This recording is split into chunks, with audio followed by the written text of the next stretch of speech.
Hello bakers and welcome to Upside Down. Today I'm going to be talking a little bit more about game design and level designs. How exactly those two tie together and what are the things that you need to look after.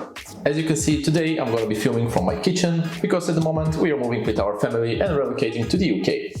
So without further ado, let's start and let me give you some tips and tricks how to do better level designs. Also stick to the end of the video so that you don't miss my announcement.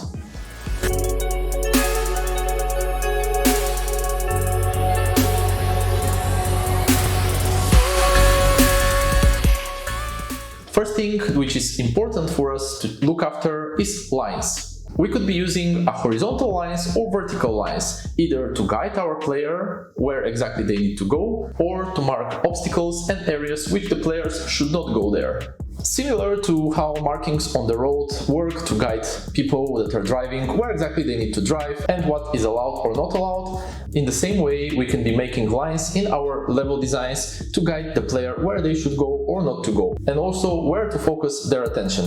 Games like Forza or Horizon Zero Dawn are very good examples in using lines to guide the players. For example, in Forza you can see that we have some barriers and other markings on our road which are showing the curves of the road and as well where exactly everything is going to be turning, and also some other markings around. But also we have some vertical lines which can be trees or other, which are putting vertical lines into the designs, and this is being used to show that this is not a good area for the player. If we look into Horizon Zero Dawn as an example, we can see also that vertical lines are being used to show that certain areas are being threat to our player.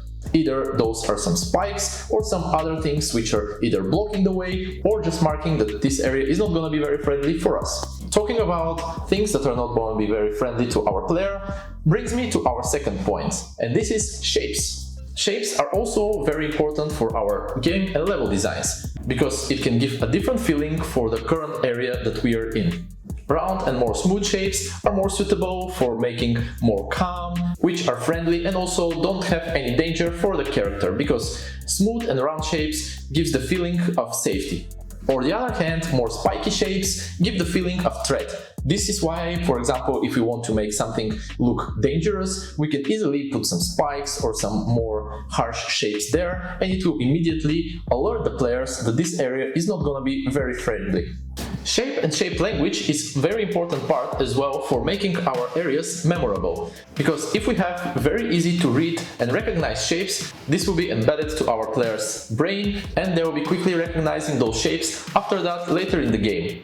Take for example Blizzard games. They are very good in making shapes which are very recognizable. If you put any of the characters or the environments just as a silhouette, a lot of the players are going to recognize which exactly is this level or character.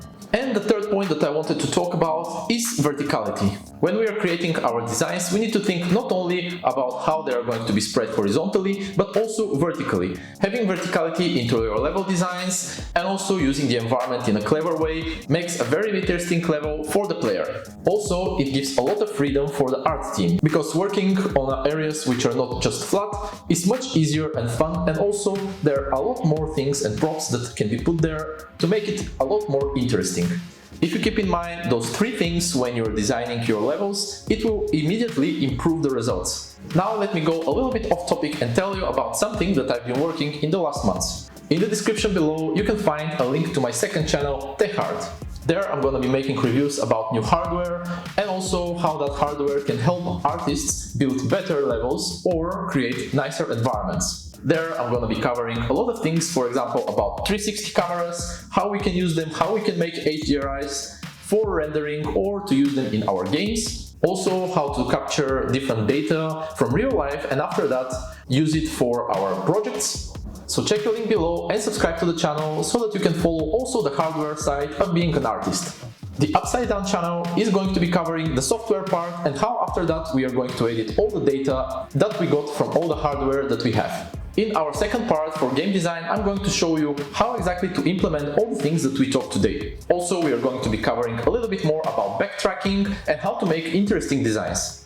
At the end, there's going to be a couple of videos for you to follow on my channel so that you can improve your game design or level design skills. Thank you for joining me in today's video, and also don't forget to check my presentation in this year's Autodesk University. See you next time!